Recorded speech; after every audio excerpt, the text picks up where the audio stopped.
I call Ria Bond. Thank you, Mr. Speaker.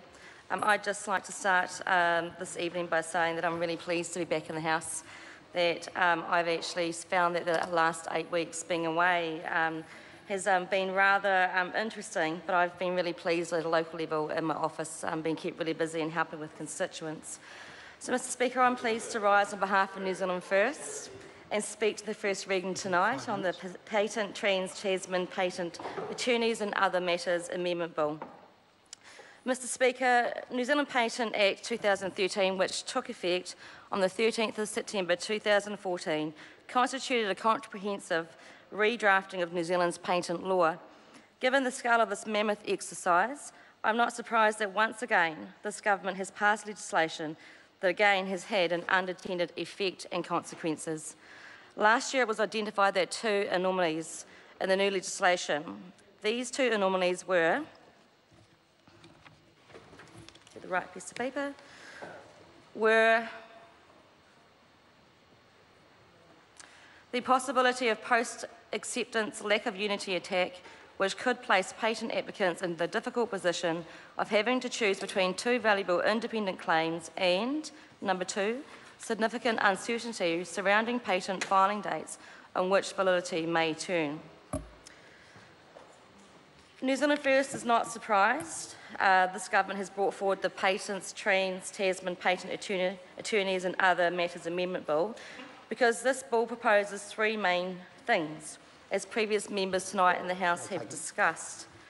These three main areas proposed to change is the amendment to the grounds on which a person can oppose the grant of a patent under the Patents Act 2013, a single patent application process and single patent examination process with Australia, a joint registration regime with Australia for patent attorneys.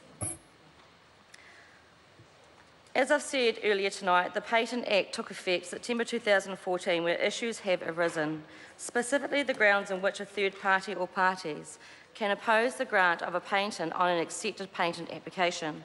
This allows a grant of a patent to be opposed on the grounds that an accepted patent application claims patent protection for more than one invention, to be put simply, lack of unity of invention. For those folks at home tonight that are watching, and I'm finding tonight's discussion a little bit confusing, I'll try and give you an example that's quite straightforward and quite simple.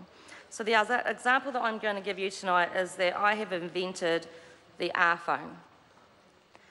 Now, the R-phone is one component of my full unit. The second is my proprietary battery. However, my battery fails to be protected under the patent. So therefore, it gives the third party the opportunity to develop a battery that will fit into my one unit under the patent. That puts me as an inventor at an absolute disadvantage, Mr. Speaker.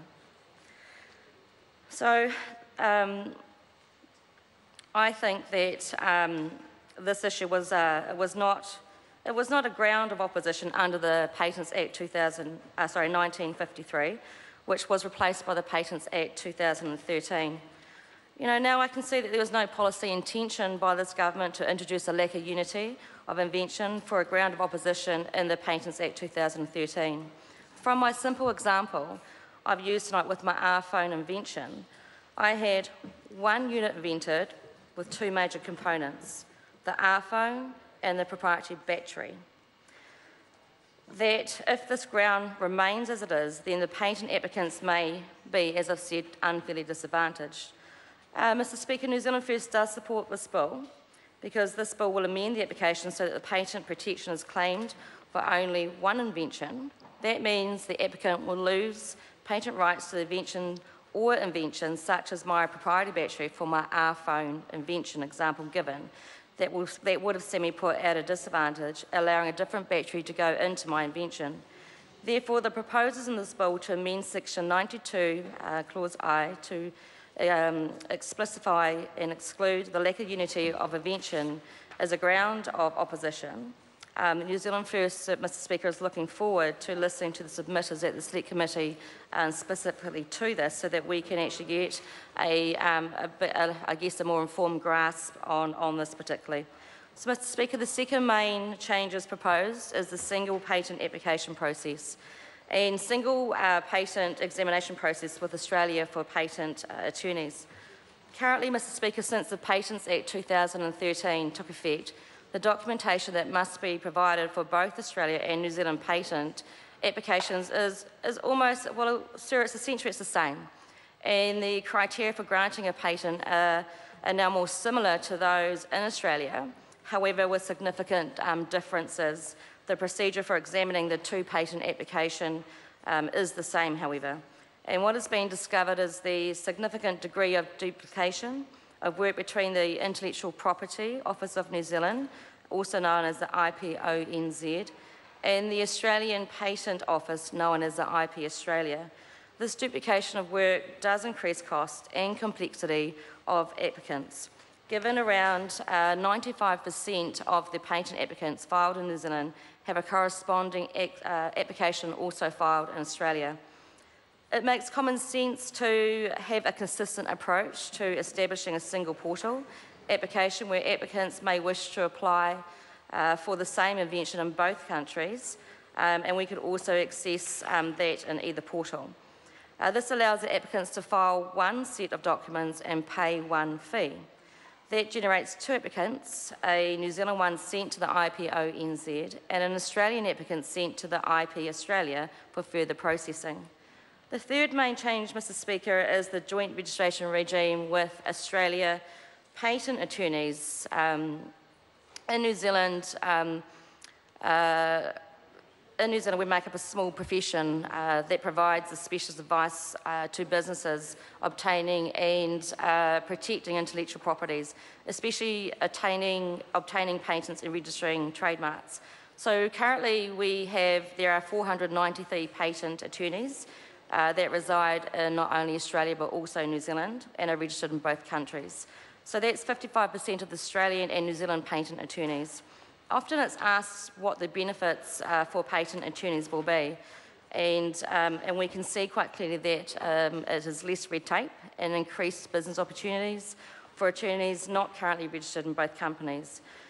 Mr Speaker, this is an area where I do want to bring to the attention of the government that I find quite complex in the regulatory impact statements and the debate pack and the ministerial statements that I've read through today.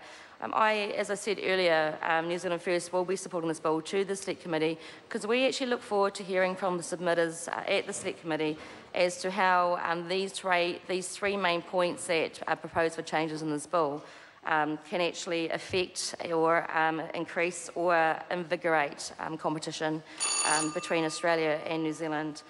So in saying that, sir, I listened to the previous speakers tonight, and and the fact that we're all supporting this bill says that we are concerned about patent application and the protection of inventors when they do invent a specific invention that's going to take the world by storm.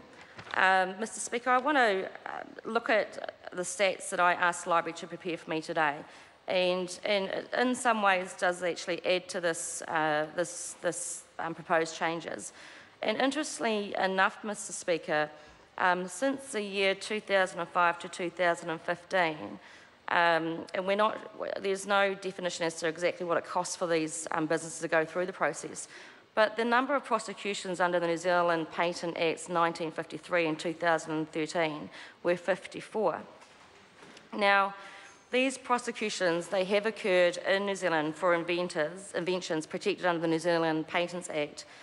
What it doesn't tell me though, Mr Speaker, is it doesn't show that the inventions developed in New Zealand that are copied in overseas jurisdictions. So I've got this chart here that I'm really looking forward, as a member of the Commerce Select Committee, to ask those questions and to get some solid answers, because there's areas in this bill for me that still don't quite explain the ins and outs for me. So New Zealand First looks forward to this bill going to the Select Committee. Thank you, Mr Speaker.